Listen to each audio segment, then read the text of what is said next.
आप सभी का आज की इस ऑनलाइन कक्षा में बहुत बहुत स्वागत है। आज हम कक्षा 6 के अंतर्गत सामाजिक विषय में भूगोल विषय का अध्ययन करेंगे। इसमें हमारी पाठ्यपुस्तक पृथ्वी और हमारा जीवन का अध्ययन हम कर रहे हैं, जिसके पाठ 11 हमारा प्रदेश उत्तर प्रदेश के भाग 3 का अध्ययन आज की कक्षा में हम सब करेंगे। आज के हमारे इस भाग 3 का प्रकरण है उत्तर प्रदेश की जलवायु, ऋतुएं एवं वन संपदा। आज की कक्षा में हम उत्तर प्रदेश की जलवायु के बारे में जानेंगे, ऋतुओं के बारे में जानेंगे और वन संपदा के बारे में जानेंगे। जैसे कि इससे पूर्व की 2 कक्षाओं में हमने इस पाठ के पूर्व के 2 भागों को पढ़ा है।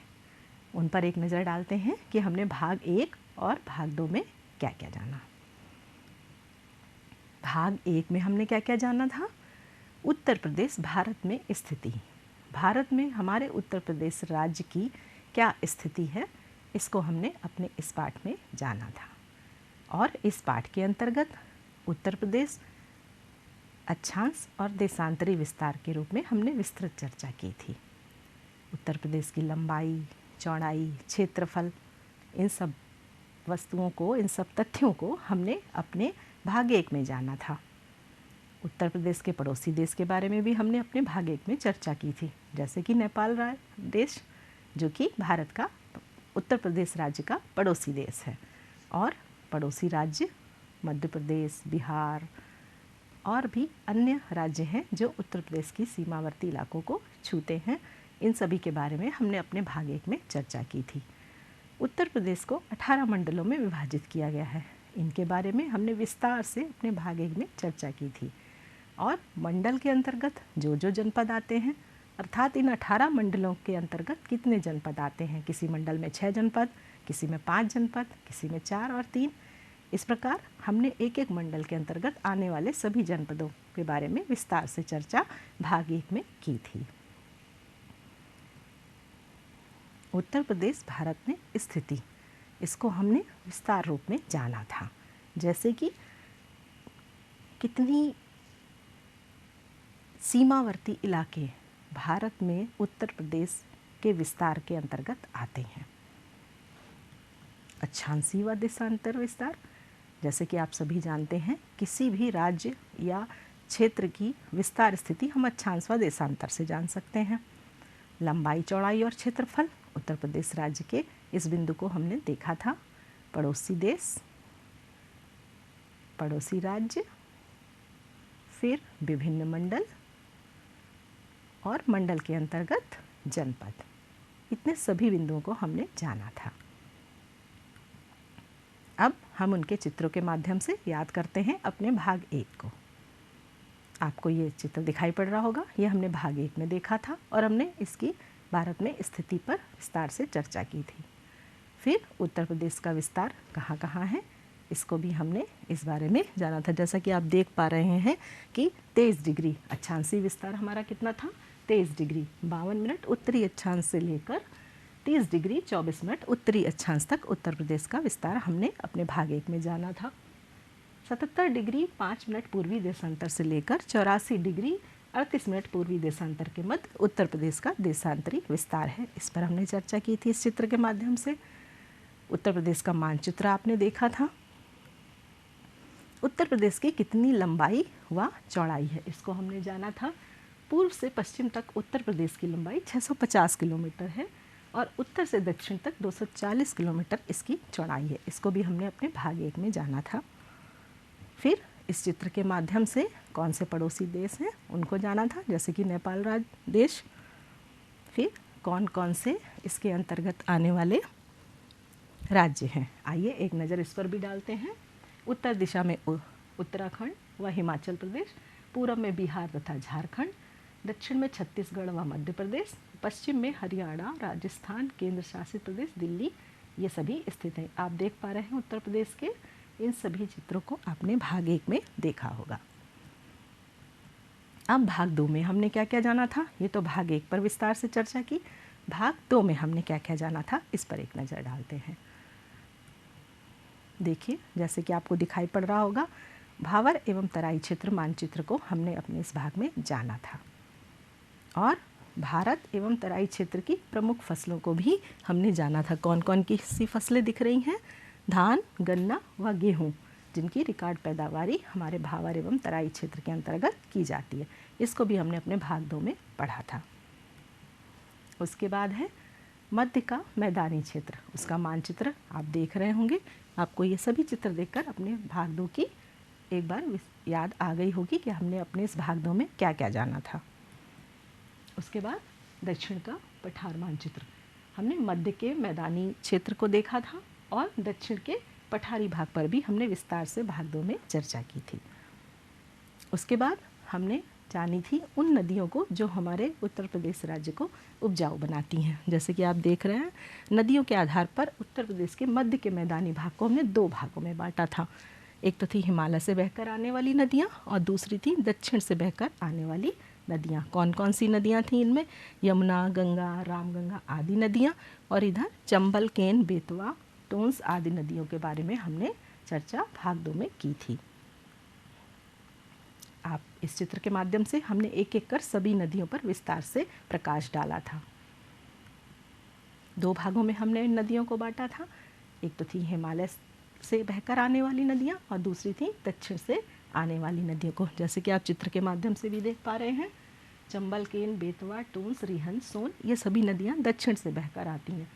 और यमुना, गंगा, रामगंगा, शारदा, गोमती, घाघरा, राप्ती, ये हिमालय से बहकर आने वाली नदियाँ हैं जो हमारे उत्तर प्रदेश राज्य के इस भौतिक वितरण को उपजाऊ बनाती हैं और यहाँ पर फसलों का अच्छा उत्पादन किया जाता है। अब आज की कक्षा, आज का हमारा भाग 3 है इस पाठ का। आज हम क्या क्या जानेंगे? उत्तर प्रदेश की जलवायु, ऋतुएं, क्षेत्रीय विषमताएं,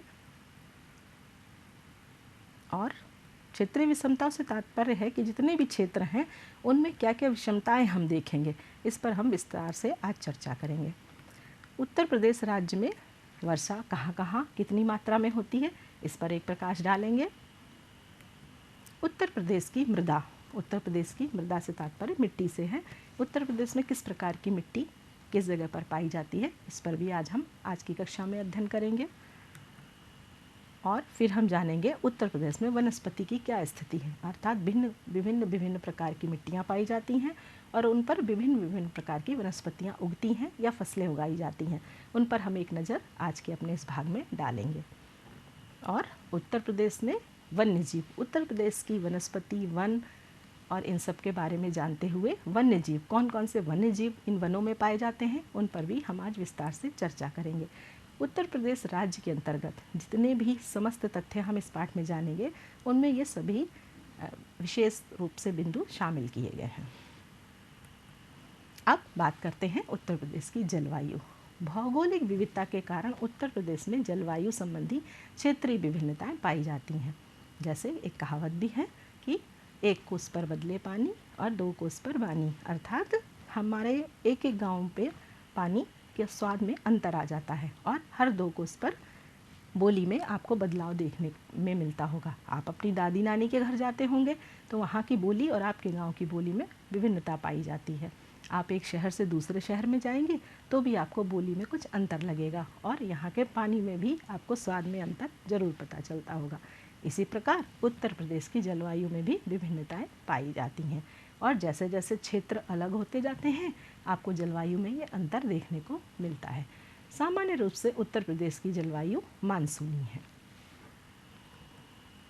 अब बात करते हैं उत्तर प्रदेश में ऋतुओं पर। जैसे कि आपने ऋतुओं का अनुभव तो किया ही होगा। ऋतुओं से तात्पर्य मौसम से है। उत्तर प्रदेश में कितनी ऋतुएं पाई जाती हैं आप इस चित्र में देख पा रहे होंगे। यहाँ रोचक ढंग से आपको कुछ चित्रों के माध्यम से दर्शाया गया है कि कौन कौन सी ऋतुएं होती हैं। देखिए, ग्रीष्म ऋतु, वर्षा ऋतु और शीत ऋतु। ग्रीष्म ऋतु में आपको ठंडी वस्तुएं अच्छी लगती हैं, ठंडे खाद्य पदार्थ अच्छे लगते हैं और वर्षा ऋतु में आपको बारिश का आनंद भी आता है और उससे हमें बचाव भी करना पड़ता है। और शीत ऋतु में आप सबको शीत ऋतु भी बहुत पसंद है और आप शीत ऋतु में भी आनंद लेते हैं और इन सभी ऋतुओं को हमारे उत्तर प्रदेश में हम महसूस कर सकते हैं, देख सकते हैं। और उत्तर प्रदेश में ऋतुओं में परिवर्तन किस प्रकार होता है इस पर एक नज़र डालते हैं।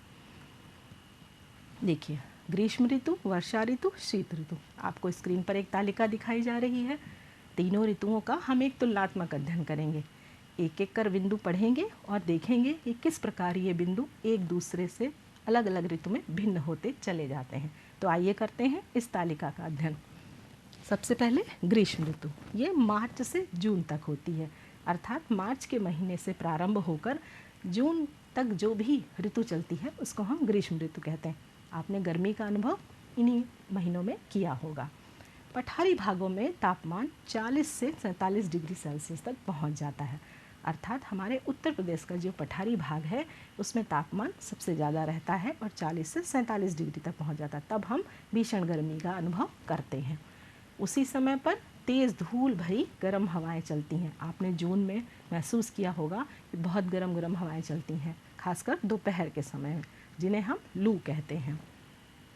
आगरा, झांसी सबसे अधिक गर्मी वाले जनपद हैं। आप जैसे देख रहे होंगे कि सबसे ज़्यादा गर्मी, बहुत ऐसे भी गांव हैं जहां पर आपको गर्मी थोड़ी सी कम महसूस होती है, और पठारी भागों में आने वाले मंडल तथा जनपद, इनमें हमें गर्मी ज़्यादा महसूस होती है क्योंकि वहाँ पर वनस्पति की मात्रा कम पाई जाती है और वहाँ पर जलवायु जल्दी गर्म होती है।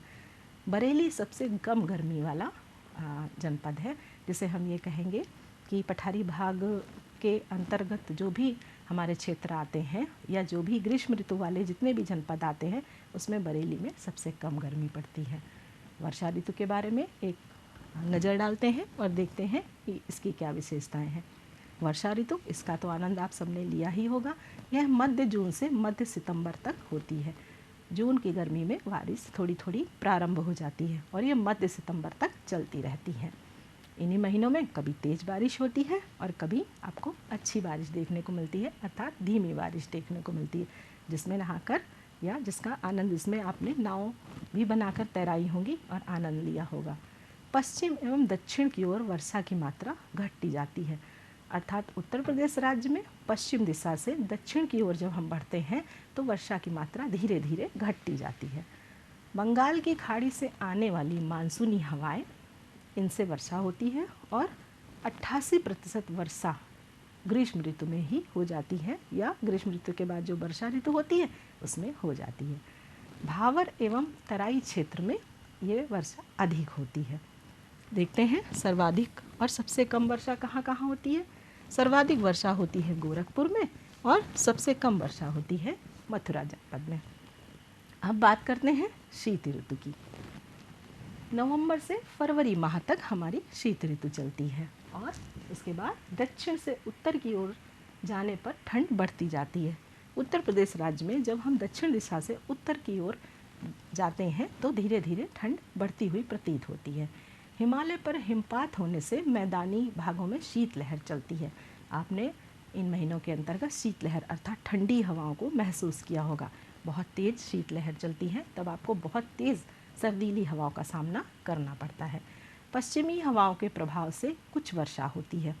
पश्चिमी हवाओं के प्रभाव से हल्की फुल्की वर्षा भी शीत ऋतु में होती है, जो कि हमारी रबी की फसल के लिए अत्यंत उपयोगी होती है।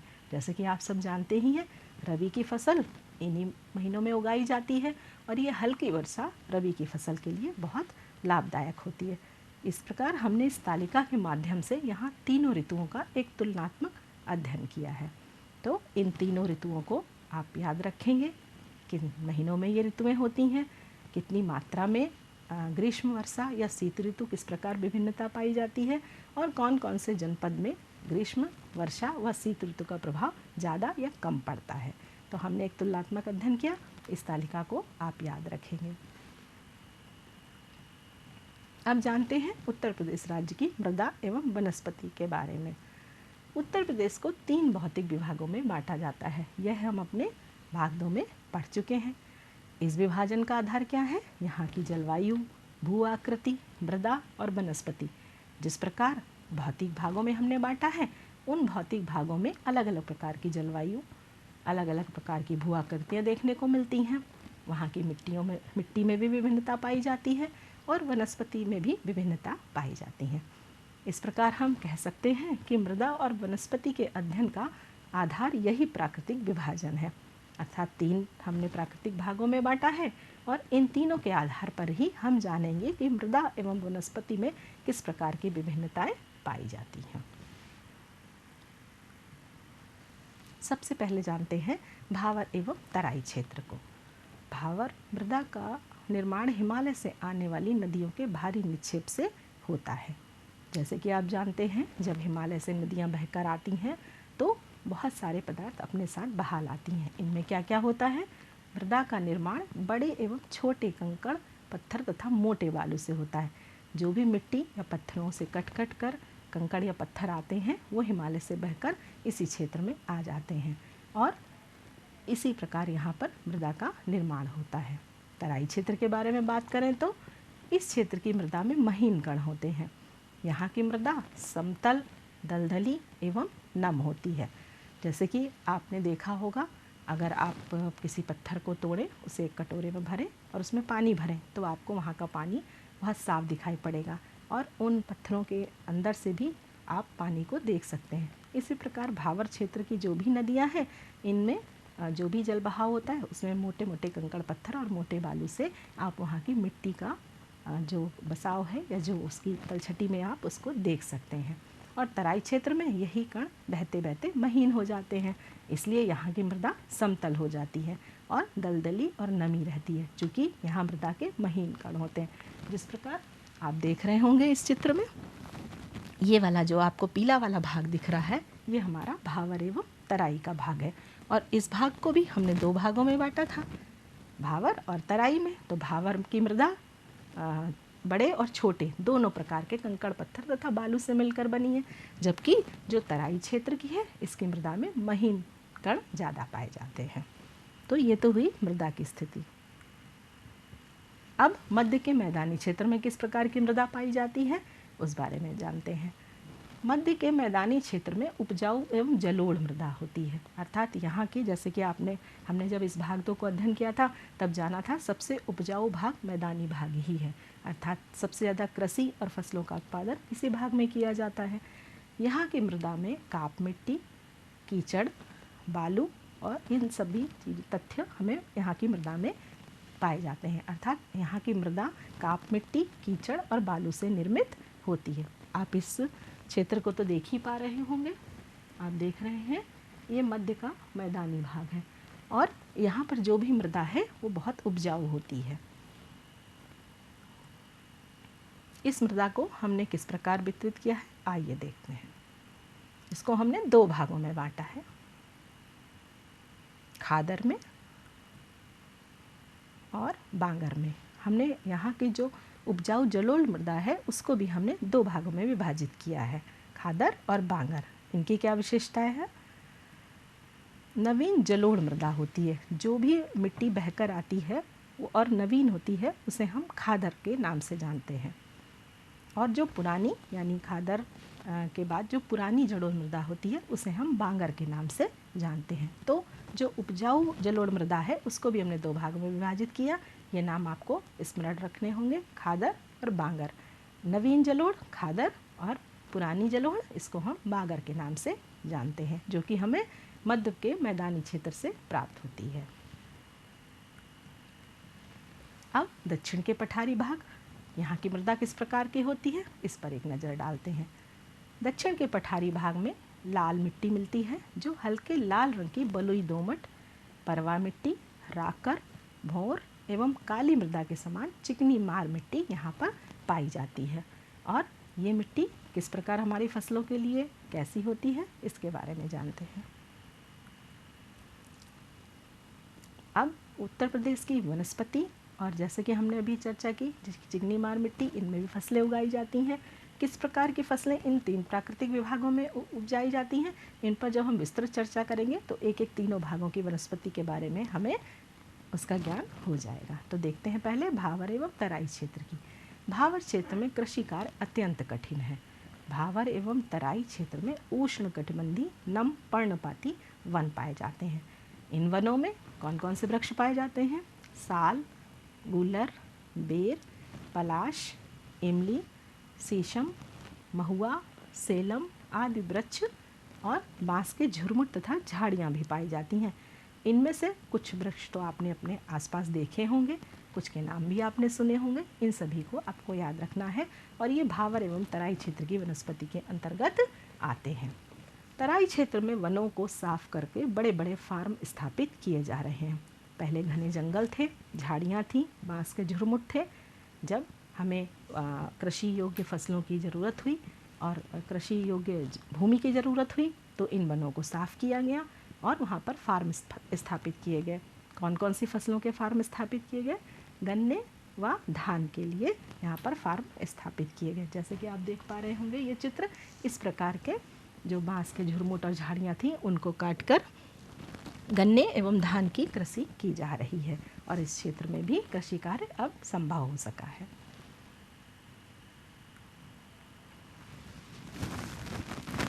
मध्य के मैदानी क्षेत्र की वनस्पति के बारे में जानते हैं। अभी इससे पूर्व हमने अपने भावर एवं तराई क्षेत्र के बारे में जाना। अब हम जानते हैं मध्य के मैदानी क्षेत्र में किस प्रकार की वनस्पति उगती है या हम कौन कौन सी कृषि या फसलों को वहाँ पर उगाते हैं। इस क्षेत्र में उष्ण कटिबंधीय शुष्क पर्णपाती वन पाए जाते हैं। इन वनों में कौन कौन से वृक्ष होते हैं, आइए जानते हैं। साल, पलास, बेल, नीम, महुआ, शीशम आदि वृक्ष हमें मध्य के मैदानी क्षेत्र से मिलते हैं। मैदानी क्षेत्र में वनों को साफ कर कृषि योग्य भूमि का विस्तार किया जा रहा है। जैसे कि हमारी आवश्यकताएं बढ़ रही हैं वैसे ही वनों का कटाव भी जारी है और कृषि योग्य भूमि का निर्माण किया जा रहा है और फसलें उगाई जा रही हैं। इनके कारण यहाँ पर वन कम मात्रा में अब बचे हैं, जबकि आज से पूर्व प्राचीन समय में बहुत सारे वनों की मात्रा थी। धीरे धीरे कृषि योग्य भूमि के कारण यहाँ पर वनों की कटाई निरंतर हो रही है और इसलिए वन बहुत कम मात्रा में बचे हैं। तो हम सभी को वृक्ष जरूर लगाना चाहिए जिससे कि हमारी पृथ्वी हरी भरी रह सके और हमारा उत्तर प्रदेश राज्य भी हरा भरा रह सके। अब जानते हैं दक्षिण के पठारी भाग की वनस्पति के बारे में। इस क्षेत्र में उष्ण कटिबंधीय कटीली झाड़ियों के वन पाए जाते हैं। इस क्षेत्र में अकेसिया, कंचा, फुलई, थोर, नीम आदि वृक्ष एवं कटीली झाड़ियाँ पाई जाती हैं। जैसे कि पठारी भाग है तो शुष्क होगा, इसलिए यहाँ ज़्यादा मात्रा में कटीली झाड़ियाँ पाई जाती हैं। संपूर्ण पठारी भाग में शुष्क खेती की जा सकती है, अर्थात जहाँ कम पानी की आवश्यकता हो। चूँकि ये पठारी भाग है इसलिए यहाँ पानी की आवश्यकता की पूर्ति के लिए अनेक उपाय किए गए हैं, किंतु फिर भी यहाँ पर शुष्क खेती ज़्यादा की जाती है। पैदावार यहाँ पर सामान्य रहती है और सिंचाई और उर्वरकों के प्रयोग से अच्छी उपज भी पाई जाती है। सरसों, मटर, सोयाबीन, चना, अरहर आदि की पैदावार इन जगहों पर की जाती है। उत्तर प्रदेश में वन्यजीव, अनेक प्रकार के वन्यजीव यहाँ पर मिलते हैं, जैसे हाथी, ऊंट, बाघ, बारहसिंगा, भालू, चीता, पांडा, अजगर, मगर, सांभर, लोमड़ी, सियार। आइए इनको एक एक कर चित्र के माध्यम से देखते हैं। बारहसिंगा, हाथी, बाघ, देखिए ये सभी चित्र आपको दिखाई दे रहे हैं। पांडा, अजगर, मगर, सांभर, लोमड़ी। उसके बारे में यहाँ पर अनेक प्रकार की रंग बिरंगी चिड़िया भी पाई जाती हैं। उन चिड़िया के भी चित्र हम देखते हैं और जानते हैं कौन कौन से पक्षी हमारे उत्तर प्रदेश के इन वनों में पाए जाते हैं। कबूतर, मयूर, तोता, मैना, गौरैया, कौवा, कोयल, किलहटी, कठफोड़वा, बगुला, बतख और जलमुर्गी। और आइए देखते हैं इन सभी के चित्र भी। आप देख पा रहे हैं इन चित्रों को। बगुला, कोयल, बतख, कबूतर और कठफोड़वा। अच्छे लग रहे हैं ना ये चित्र। इन चित्रों के माध्यम से आप इन सभी पक्षियों को याद रखेंगे और जानेंगे कि हमारे उत्तर प्रदेश में कौन कौन से वन्यजीव पाए जाते हैं। उत्तर प्रदेश में राष्ट्रीय उद्यान दुधवा, लखीमपुर खीरी और पीलीभीत जिलों में 490 वर्ग किलोमीटर वन क्षेत्र में फैला हुआ है। आप राष्ट्रीय उद्यान तो जानते ही होंगे, राज्य प्राणी उद्यान, राष्ट्रीय उद्यान और टाइगर रिजर्व, राज्य वन्यजीव विहार, राज्य पक्षी विहार। इन सभी में हम सभी वन्य जीवों को संरक्षित रखने का काम करते हैं, अर्थात जिनके ऊपर कुछ ऐसी प्रजातियां हैं जो विलुप्त होने की कगार पर हैं और उनको हमें बचाना है, जिनके लिए सरकार द्वारा अनेक राज्य प्राणी उद्यान स्थापित किए गए, जिनमें राष्ट्रीय उद्यान दुधवा प्रमुख है जो लखीमपुर खीरी में स्थित है और ये पीलीभीत जिले तक फैला हुआ है। लुप्त प्रजातियों में जैसे कछुआ, घड़ियाल, टाइगर, हाथी तथा सारस पक्षी आदि का संरक्षण किया जा रहा है और इनके बचाव के लिए अनेकों कार्यक्रम चलाए जा रहे हैं। इनमें हमारे राष्ट्रीय प्राणी उद्यानों का विशेष योगदान है, जहां पर इन सभी का देखभाल की जाती है और इनकी प्रजाति को विलुप्त होने से बचाए जाने की अनेकों योजनाएं चलती रहती हैं। आज के इस पाठ में हमने क्या क्या सीखा, एक नज़र डाल लेते हैं। उत्तर प्रदेश की जलवायु, ऋतुएं, क्षेत्रीय विषमताओं को जाना, वर्षा, मृदा, वनस्पति और वन्य जीवों को हमने आज के अपने इस भाग 3 में जाना। अब करते हैं कुछ अभ्यास कार्य। आपके सामने समूह का और समूह खा दिए होंगे। समूह का के शब्दों को समूह खा के वाक्यों शब्दों के साथ मिलाना है। आप देख रहे हैं समूह का में भावर तराई, नंबर 2 दक्षिण का पठारी क्षेत्र और नंबर 3 उत्तर का मैदानी भाग लिखा हुआ है। और समूह खा में आप देख रहे हैं जलोढ़ मृदा, लाल मिट्टी, कंकड़ पत्थर तथा मोटी बालू। अब हम इसको एक एक कर मिलाएंगे। पहले हम एक को मिलाते हैं, भावर एवं तराई क्षेत्र, यहाँ पर कंकड़ पत्थर तथा मोटी बालू पाई जाती है। इसी प्रकार आप इन 2 अभ्यास कार्यों को भी अपनी अभ्यास पुस्तिका में करेंगे। अब देखते हैं दूसरा अभ्यास कार्य। हमारे सामने कुछ वाक्य दिए हुए हैं, इनको आपको रिक्त स्थानों के माध्यम से पूरा करना है। नीचे आपके सामने ये रिक्त स्थानों की पूर्ति के लिए शब्द दिए गए हैं। खादर, लखीमपुर खीरी, मानसूनी और लू, इन शब्दों को आपको इन वाक्यों में भरकर पूर्ण वाक्य बनाना है। तो प्रारंभ करते हैं। पहला, उत्तर प्रदेश की जलवायु सामान्य रूप से मानसूनी है। आपको प्रथम वाक्य में मानसूनी भरना है। दूसरा है, नवीन जलोढ़ मृदा को क्या कहते हैं? खादर। तेज़ धूल भरी हवाओं को लू कहा जाता है। और राष्ट्रीय उद्यान दुधवा नेशनल पार्क लखीमपुर खीरी में स्थित है। इस प्रकार आप इन चारों को यहाँ पर भर देंगे और आपके रिक्त स्थानों की पूर्ति हो जाएगी। इसको आप अपनी अभ्यास पुस्तिका में लिख लेंगे। अब करते हैं प्रोजेक्ट कार्य। तीनों प्रकार की ऋतुओं को, जिनके बारे में हमने आज के अपने इस भाग में जाना, और उनमें जो वस्तुएं आप प्रयोग करते हैं, जैसे क्या खाद्य पदार्थ आप प्रयोग में लाते हैं, अर्थात कौन सी चीज़ें आप खाते हैं और किस प्रकार के वस्त्र पहनते हैं, उनके चित्र आपको अपनी कार्य पुस्तिका में बनाने होंगे। देखते हैं क्या क्या रोचक चित्र आपके दिमाग में आते हैं।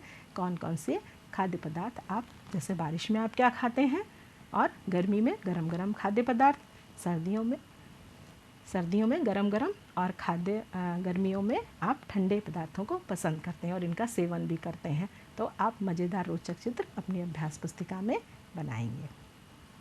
तो ये तो रहा प्रोजेक्ट कार्य। हमने अपने इस पाठ को 3 भागों में विस्तार से अध्ययन किया। आशा है आपको ये पाठ तीनों भागों में समझ में आया होगा। इसको आप अपनी अभ्यास पुस्तिका में जो भी रिक्त स्थान अभ्यास कार्य करेंगे और अपनी पाठ्य पुस्तक से इस पाठ को पढ़ेंगे। मिलते हैं अगली कक्षा में। धन्यवाद।